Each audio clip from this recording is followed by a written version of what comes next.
नमस्कार मित्रों, स्वागत है आपका यूट्यूब चैनल माँ शारदा एकेडमी सुविचार बाई सुनीता मैम में। तो प्यारे बच्चों, हिंदी भाषा को पढ़ने से पहले आपको हिंदी के वर्णों की जानकारी होना बहुत ही आवश्यक है। तो हिंदी भाषा को पढ़ने से पहले आज हम ये जानेंगे कि हिंदी वर्णमाला में जो वर्ण हैं हमारे, उन्हें क्या क्या बोला जाता है। तो आइए चलते हैं हिंदी विषय की ओर। तो हिंदी वर्ण के सभी प्रकार, तो देखिएगा बड़े गौर से।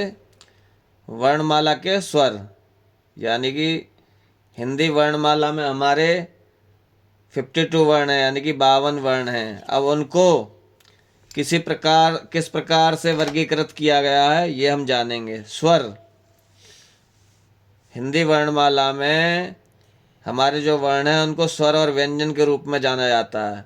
तो हम देखेंगे कि स्वर, अब स्वर किन्हें कहते हैं। तो स्वर में हमारे आते हैं ए, आ, इ, ई, उ,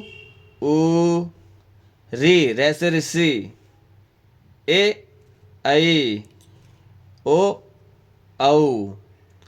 तो ये सब हमारे क्या हैं, ये स्वर हैं, ये स्वर कहलाते हैं। अब आता है हमारा अनुस्वार, अंग। उसके बाद आता हमारा विसर्ग, अंग है। अभी तक आपने सारे मिलाकर पढ़े होंगे। इन सब को यहाँ से लेकर यहाँ तक को आप क्या समझते हो, स्वर समझते हो। लेकिन अब आपको समझ में आ गया होगा कि स्वर कहाँ है हमारे, ऐसे लेके ओ तक।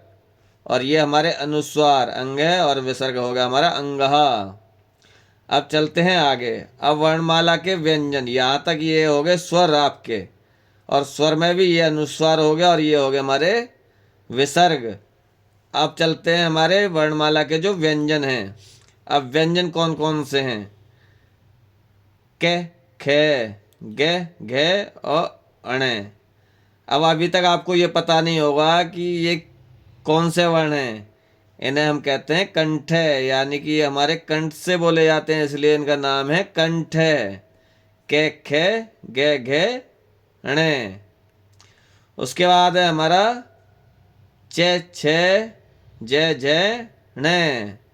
तो ये हमारे हो गए तालव्य वर्ण, यानी कि ये तालु से बोले जाते हैं, इसलिए इन्हें कहते हैं हम तालव्य वर्ण। अब आता है हमारा ट, ठ, ड, ढ, ण और ढ और ढ। ये हमारे कहलाते हैं मूर्धन्य वर्ण। उसके बाद आते हैं हम त, थ, द, ध, न। अब इनको हम क्या कहते हैं, दंत, यानी कि जो हमारे दांत से बोले जाते हैं। अब आप खुद ही बोलकर देखेंगे, उच्चारण करके देखेंगे, तो आपको पता चलेगा कि हाँ, वास्तव में ये दांत से बोले जा रहे हैं। तो अब चलते हैं आगे। प, फ, ब, भ, म। इनको कौन से वर्ण कहते हैं, ओष्ठ है, यानी कि जो होठ से बोले जाते हों। खुद ही बोल करके आप पता कर लीजिए कि हाँ, आपके होठ इसमें मिल रहे होंगे। प, फ, ब, भ, म। तो ये हमारे हो गए ओष्ठ वर्ण, यानी कि होठ से बोलने वाले। अब आते हैं हमारे य, र, ल, व। इनको कौन से वर्ण बोलते हैं, अंतस्थ वर्ण। उसके बाद आते हैं हमारे श, श, श, ह। तो इंग्लिश में बोलते हैं ना सिबिलेंट वर्ण, और हिंदी में क्या कहते हैं, ऊष्म व्यंजन। ऊष्म का मतलब जिनसे ऊष्मा निकलती हो बोलते वक्त। तो आप देखिए श, श, श, हा। तो घर्षण हो रहा है ना, ऊष्मा निकल रही है, तो इसलिए हम इन्हें ऊष्म व्यंजन कहते हैं। अब आते हैं हमारे छ, क्षत्रिय, यानी कि छ, त्र, ज्ञ और स्र। ये क्या कहलाते हैं, संयुक्त व्यंजन।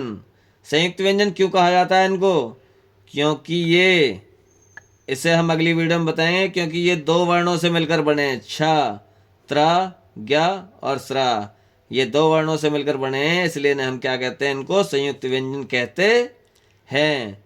तो उम्मीद करता हूँ कि आपको ये वीडियो बहुत ही पसंद आई होगी। तो मिलते हैं अगली वीडियो में, तब तक के लिए नमस्कार।